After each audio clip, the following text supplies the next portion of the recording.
it is an understatement to say that Game of Thrones is one of the biggest shows of all time. It probably is the biggest pop cultural phenomena show ever. Like, no television show has ever dominated the entire landscape of pop culture like Game of Thrones did. It was absolutely incredible. Set every record for Emmy Awards and wins and like cable's viewership and everything you can possibly name.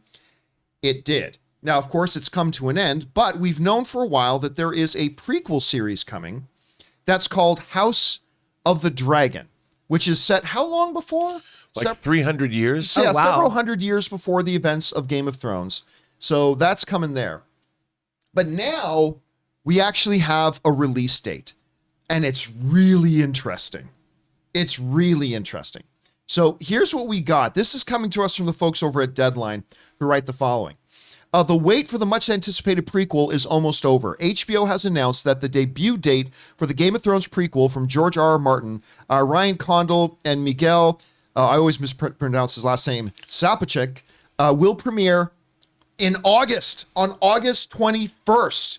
So we're almost in April, May, June, July. We're like That's very soon. Like a little over 4 months away from this thing launching, which I'm super excited about. What a year this is shaping up to be. Oh, but it gets more interesting, because here's the thing. Interestingly, House of the Dragon will debut ahead of that other big budget fantasy series that's in the works, Amazon Prime Video's The Lord of the Rings, The Rings of Power series.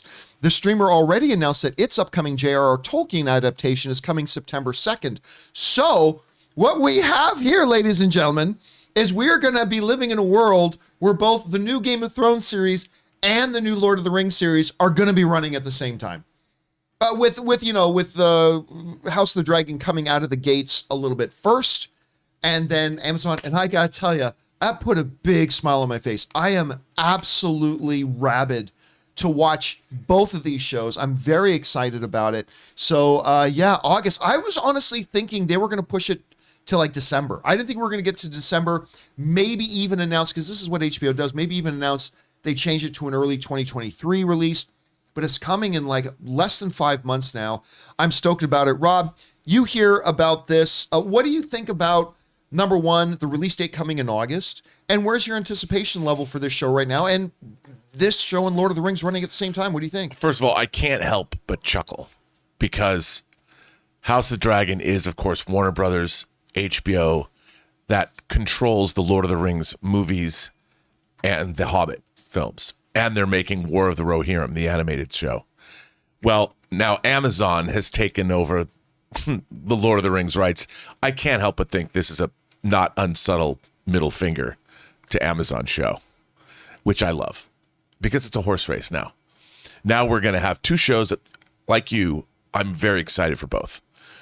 But we're going to be able to compare and contrast. And I think, in a way, it's going to be very graphic, healthy competition to see which show's better, and people are going to have to, obviously the show's going to be completed. There's not going to be really much time to make mid-season course corrections because they'll be pretty much done. But it's going to be very interesting to see these two epic fantasy shows. Arguably, Tolkien's Lord of the Rings world began the modern fantasy epic in the modern age. And Game of Thrones, which started in the 90s, sort of took what Tolkien began, classical fantasy, classical European folktales, and brought it into a very sort of modern arena in terms of what it was dealing with in terms of the portrayal of interpersonal relationships and sex and violence. So it's two sides of the same genre.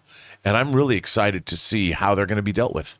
I'll tell you right now, I don't believe at all this is any kind of a Warner Brothers sticking it in. Because here's the thing. You ever notice that when you go, wherever you go, if you go to buy a car and you like drive to a dealership, you realize there are 12 other dealerships like all on the same block. Or you go to an area of town where you're looking for some McNuggets or some McDonald's. There's going to be 4 or 5 other fast food restaurants there because they like to create these areas where people know that's where we go to buy cars. That's where we go to this. I honestly think they planted that there, and I wouldn't be surprised at all if there was some communication between Amazon and HBO, because I honestly think both of these shows playing at the same time, I honestly believe this is going to help both of them. Oh, I think you're right about so. the people. We're going to be contrasting, comparing them. That's what we do. But I think this is creating, like if you're a fantasy genre fan, these are going to create like must-watch weeks, like absolute must-watch. I agree, weeks. but it was nice. It's funny that HBO is like, we're going to drop it 2 weeks before your show. I have a feeling they both probably knew exactly when their shows were dropping. Like when by the time we find out, like the people in the executive offices, they all know these things. They But absolutely I don't know, knew we'll what see. they were doing. August is my birthday month, and they were like, "We're gonna make Chris Carr feel so seen." Yep. So what do you think about this? I actually my excitement level is increasing for this show because before we've talked about this off the show, John, that I still feel like they did my girl Danny dirty. You stand by that was the only way to end the show, and I respect that. I said for years that was exactly where it was going. It was the inevitable conclusion for her. I still Nobody just love, believed me though. No, we all thought she was going to stay this wonderful, wonderful character, and what a turn. But it was very, compelling. Shout out to all those young moms who named their child Daenerys. That is the most hilarious thing I remember after the finale. Like literally stories from around the world of parents who named their daughters. How do you say her name? Daenerys. Daenerys, like naming their kid that is like, whoops, it's like naming her Palpatine. Well, how great is it when those kids actually sit down and watch Game of Thrones and realize, oh, wait a minute. Wait, Mom. Yeah, what's going on here? I have a friend named Nirvana, and she goes, I'm so happy that they actually turned out to be a cool band. That could have gone really bad. Oh, What if man. she was named Nickelback? Oh, Sorry, Nickelback. Low-hanging fruit. I actually like Nickelback. I'm sorry. It was the low-hanging fruit. I do think though that I'm excited to see the show because I like when we do kind of historic looks at things. Like I love a whole bunch of the Lord of the Rings universe, right? I love the Silmarillion and all of that kind of stuff. And so I think this is going to be really, really cool to look back at it. My concern is I don't want it to be, and I know it's one of your favorites, I don't want it to be a Smallville situation where I'm like, I know none of this matters. I know none of this has any consequences because I know who Clark's going to end up with. I know how things are going to pan out for him. So I'm hoping this is kind of a deep dive into the history of this world and also just sets us up for those things that we know are coming, but in a really interesting and foreboding way. That's why I like when you talk about. I don't like the idea of Star Wars prequels because you know how everything turns out. But I'm okay with going to High Republic or Old Republic because as long as you put enough time between you where everything that's happening has its own consequences. It can't be 5 years before Game of Thrones because then you know how everything turns out. But hundreds of years before, Yeah. maybe you'll know how 1 or 2 important things turn out. But for the most part, it's good. So that's why I kind of like that choice. Aaron, were you a big Game of Thrones watcher? And what do you think about the release date and playing at the same time of Lord of the Rings? So when Tom and I first started dating, he was like, listen, if this is going to go anywhere, I'm really going to need you to get on board with Game of Thrones. So he lovingly rewatched the first 4 seasons, which is where the show was at that point. Rewatched the first 4 seasons, videotaping my reactions to everything without me knowing it. There is still video of Time. Did he videotape you watching the Red Wedding? He did. I got to see that tape. I totally got to see that tape. I was bawling and I ran out of the room and flung myself face down onto his bed and sobbed for probably 10 minutes. And then I started. Are those the I ever only watched. tapes that exist? Because that's a little weird, isn't it? Did you know this was going on?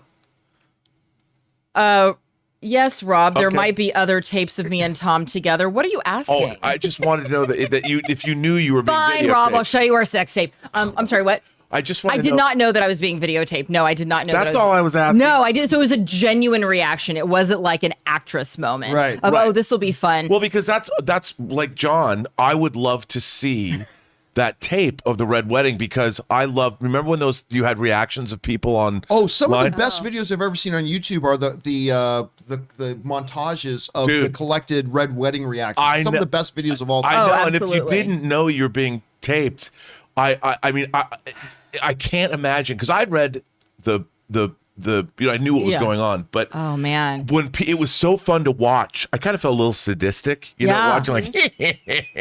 Oh yeah, there's several of those. He should do a compilation video. But what this reminds me of is back in the 90s, Gen X, I see you, TGIF. It was the greatest night of the week to watch television. You had Steve Urkel. There was a whole lineup of comedy shows that you could watch, and it was sort of like everybody gathered around the television on Friday nights. Great way to keep kids at home. But this kind of is a similar thing. Is, as you were saying, John, you make it a destination that people go, okay, I'm back in front of my TV. I am, and I like how there's, we have one that's kind of leading everybody in, and then we're going to be following it up. I was a huge Game of Thrones fan, and I agree with you, John. I love the idea of bringing it way, way back, but we're still going to have the families. Even though we're not going to see all of the characters that we've grown to know and love, we're going to get to meet all these other new characters, but they're going to have the Targaryen line. We're going to see the genesis of when these families separated, who had alliances then that now we know, is at war with one another. It's going to be really exciting for those of us who were big Game of Thrones fans to see the genesis of all of the drama we've come to know and love. Well, guys, question is for you. Have you been looking forward to this? I am. I think Matt Smith looks awesome in this. Yeah. By the way, Agreed. I love him. That is Matt Smith. That is- Wow. yeah, that's Matty and Ice. Who's the woman next to him? I cannot remember. Okay, that's okay. I cannot remember, but I know Reza Fons is in it as well, and I love him. So I'm pretty excited about this. Question is for you guys. Are you excited about this? It's coming in August. What do you think about the fact that it's pretty much going to be playing at the same time of Lord of the Rings? I'm not going to lie. I'm very, very stoked for that. Whatever you guys think, jump down to the comment section below and let us know your thoughts.